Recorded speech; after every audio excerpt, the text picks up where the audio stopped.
Bonjour, que la paix de Jésus envahisse nos cœurs en cet instant. Nous voici ensemble dans un nouveau podcast de Café avec Spiritisme, agrémenté des commentaires de Melissa dos Santos. Melissa nous dit: Nous sommes dans la 7e partie du livre Notre Père, écrit par l'Esprit Mémé, au moyen de la psychographie de Chico Xavier. Mémé nous en apprend davantage sur le sens de la prière que Jésus nous a enseigné. Dans ce passage, nous allons mieux comprendre ce que le Maître voulait nous dire avec la phrase « Ne nous laisse pas tomber en tentation ».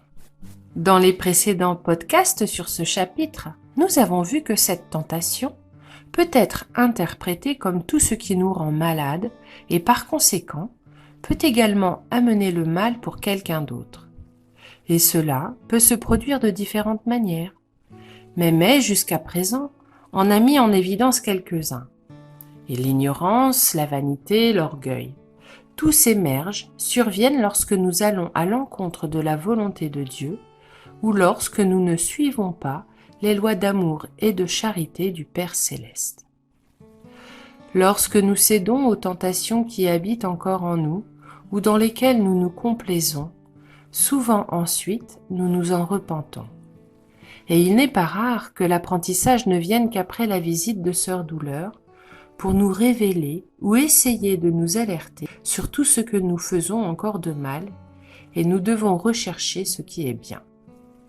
C'est pourquoi il est si important de comprendre le message de Jésus et de le ressentir, d'essayer de le vivre en cherchant par la connaissance de soi et par l'effort à dominer les mauvais penchants que nous avons encore et à réaliser la transformation dont nous avons besoin. Aujourd'hui, nous allons réfléchir sur une tentation qui se présente souvent de manière très subtile. Comme nous l'indique le titre du texte, il s'agit de la tentation du repos. Et Mémé, à ce sujet, nous dit ainsi: Dans un champ de culture, un grand nombre de vers voulaient détruire une vieille charrue en bois, très laborieuse, qui dérangeait leurs plans, et à cause de cela, à une occasion, ils se sont rassemblés autour d'elle et ont commencé à dire « Pourquoi ne prends-tu pas soin de toi? Tu es malade et fatigué. Après tout, nous avons tous besoin d'un peu de repos. Libère-toi du terrible joug du fermier. Pauvre machine, à combien de martyrs te soumets-tu » La charrue a écouté, et a fini par y croire. Elle, qui était si courageuse qu'elle ne ressentait même pas la plus petite gêne dans les plus dures tâches, a commencé à se plaindre du froid, de la pluie, de la chaleur du soleil, de la rugosité des pierres et de l'humidité du sol. Elle a tant crié et pleuré, implorant du repos, que son vieux compagnon lui accorda quelques jours de repos dans un coin du champ de maïs. Quand les vers l'ont vu immobile, ils sont venus en masse et l'ont attaqué sans compassion. En quelques jours, ils l'ont pourri, la criblant de taches, de trous. La charrue gémissait et soupirait, demandant l'aide du fermier, rêvant de retourner aux tâches joyeuses et illuminées du champ. Mais il était trop tard. Lorsque l'amie serviable est revenue pour l'utiliser, elle n'était plus qu'une vieillerie inutile. L'histoire de la charrue est un avertissement pour tous. La tentation du repos est l'une des plus dangereuses, car après l'ignorance, la paresse est la source obscure de tous les maux. N'oublions jamais que le travail est le don divin que Dieu nous a confié pour la défense de notre joie et pour la préservation de notre propre santé. Dans cette histoire, Mémé attire notre attention sur la paresse. Jésus nous a dit « Mon Père travaille jusqu'à ce jour et je travaille aussi ». Si nous observons la nature, qui nous donne tant de réponses sur la vie, nous constaterons que tout travaille. Dans le livre des esprits, il y a un chapitre sur la loi du travail, c'est le chapitre 3. Et là, les bienfaiteurs précisent que le travail est une nécessité, que toute occupation utile est un travail. Les esprits nous instruisent sur le fait que sans travail, l'homme resterait toujours dans l'enfance en termes d'intelligence. C'est pourquoi son alimentation, sa sécurité et son bien-être dépendent de son travail et de son activité.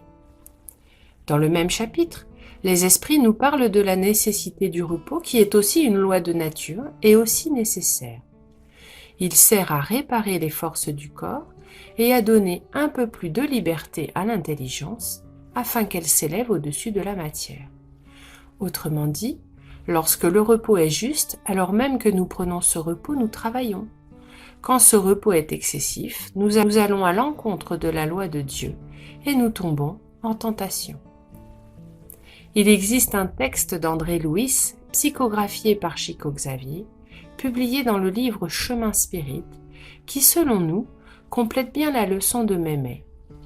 Le titre en est « Aide aussi », dans lequel André Louis dit « Le cerveau travaille pour que tu raisonnes.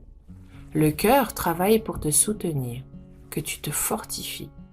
Le sang travaille pour que tu t'équilibres. Les nerfs travaillent pour que tu observes.